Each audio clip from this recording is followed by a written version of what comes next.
What's up, Reefers? So check out this mess. Actually, it's not as bad as a week and a half ago where the front panel is full of hair algae. I manually removed some,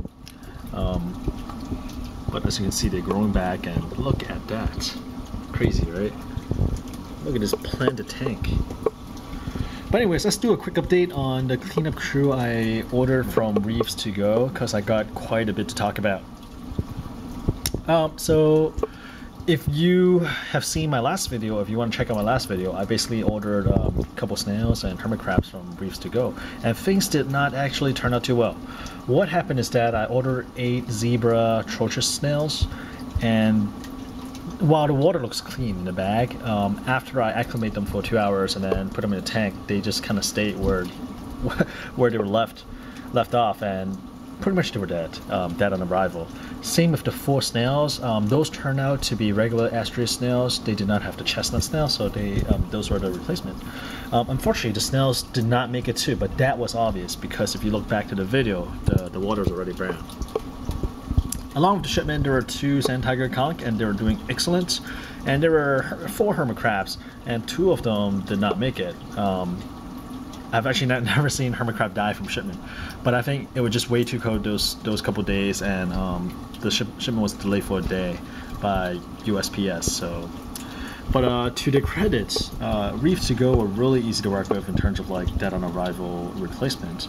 I basically just emailed them, took pictures of the deceased animals, and gave back to them. Sent them the images, and like within a day or two, somebody contacted me with all the information, and I was expecting to have to pay shipping again, but they actually covered all the costs, and next thing I know, they were shipping another batch to me. So here we are. Let me just run down the list because not all the zebra trochus snails made it again. So since all 8 died, they ship out 8, but already this has been, what, about 2 days now? Right there. There's one guy right there. Basically, I left the snails on the big rock right there. And overnight, one was really obvious that he's super active. As soon as I put him down, he just made his way to the glass and started munching the algae, which was excellent. A few took like 24 hours to kind of warm up and started moving around, because this past week, believe it or not, it got cold again in Maryland. It's ridiculous. We got 50s, 60s weather, all of a sudden, boom, 20, 30s. And unfortunately, that's when this shipment came again. But it's not as brutally cold this time, and then the shipment did not get delayed for a day. So most things that made it, all the hermit crabs made it. The trochus, now so far I see 2 casualties after 2 days, and they kind of fell off from the rock, right? Or they got blown off, and I looked at them, they're not responsive at all, so I didn't bother writing them. By the time I discovered them, the bumblebee snails are already onto them. So I was like, okay, well, let's leave them in, and at least the bumblebee snails can scavenge and get some food. So I think after I finish filming this, I'm going to take them out, just so that we don't create even more ammonia for the tank. Here's the other one. As you can see, like, the bumblebee snails are on point, scavenging what they're supposed to do. Okay, so that's the zebra trochus snails. I see 2 has fallen, and I can account for 4 that are active. There are 2. This one down here, and then there's one here, and I'll explain the Mexican turbo snails later. So that's a zebra trochus snail situation. I love them. They move fast, they eat fast. I mean, I've had them before, but they seem to be not the best shipper. Or maybe I've just been having bad luck with them. I don't know. They did not send chestnut snails again because they're still out of stock, so instead they gave me credits, which is fine too. The hermit crab, the new ones, they're excellent. You know, I have 2 in here. You can see there's one of these guys, and these guys are active. As soon as they hit the tank, they go off running all over the place. So I got 2 guys up here and 2 guys in the sump, which I'll show you guys later. The conch, love the conch. So we got 2 conchs. They're both not too active from the last shipment, the previous shipment from maybe like, was that 2 weeks ago already?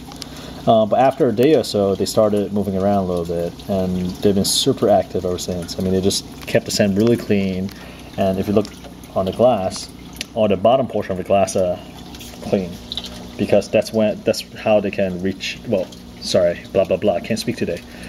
That's where the trunk can reach, and they actually kind of hike up and lean against the glass, so the trunk have a little extra reach. But yeah, I love these guys.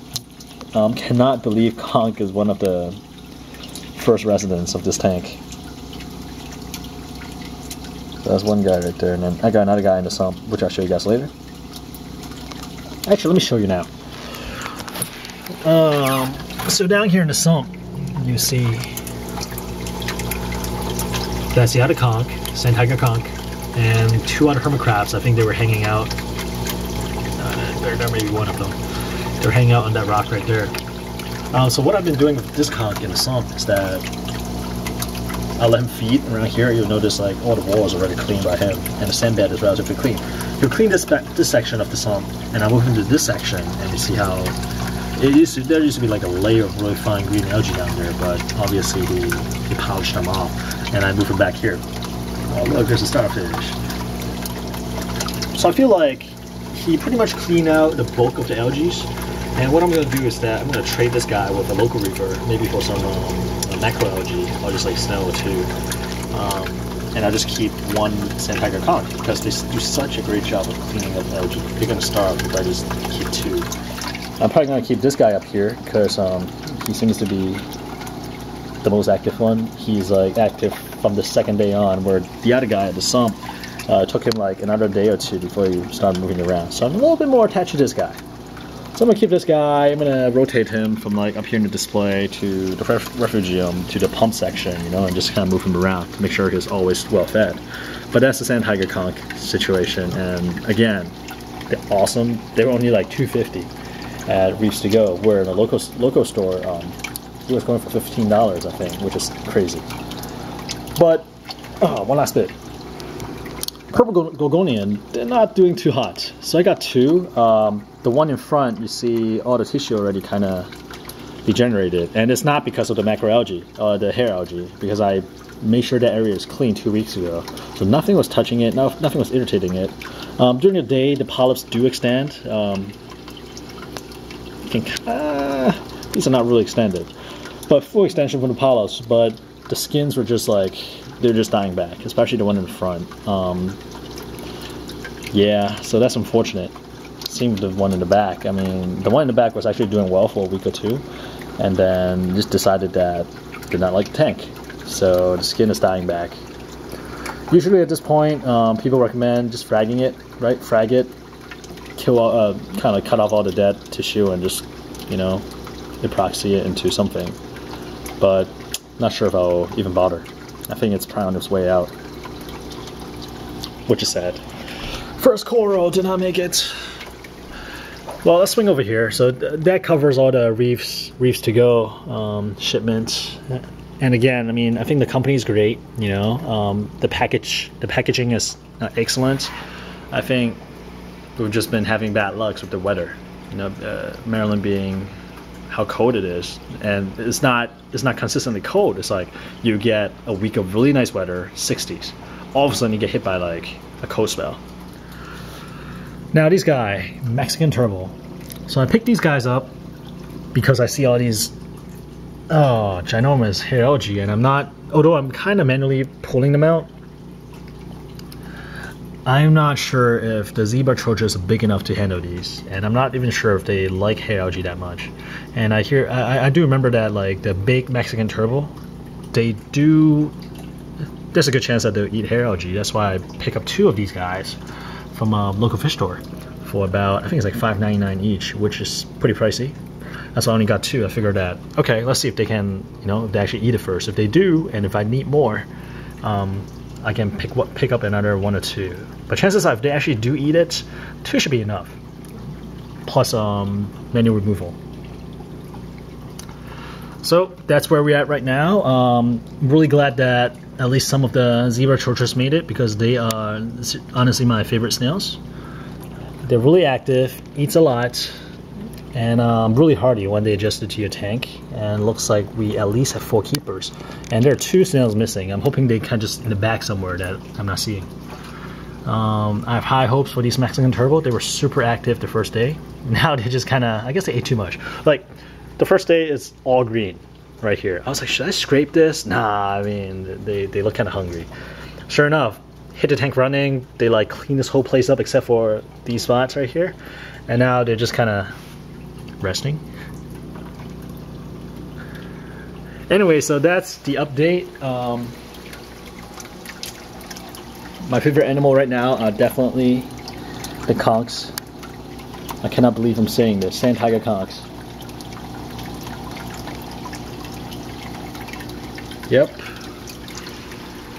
And hopefully the next time you see it, we'll have this hair algae issue a little bit more under control. It needs a haircut. Alright, have a good day, guys.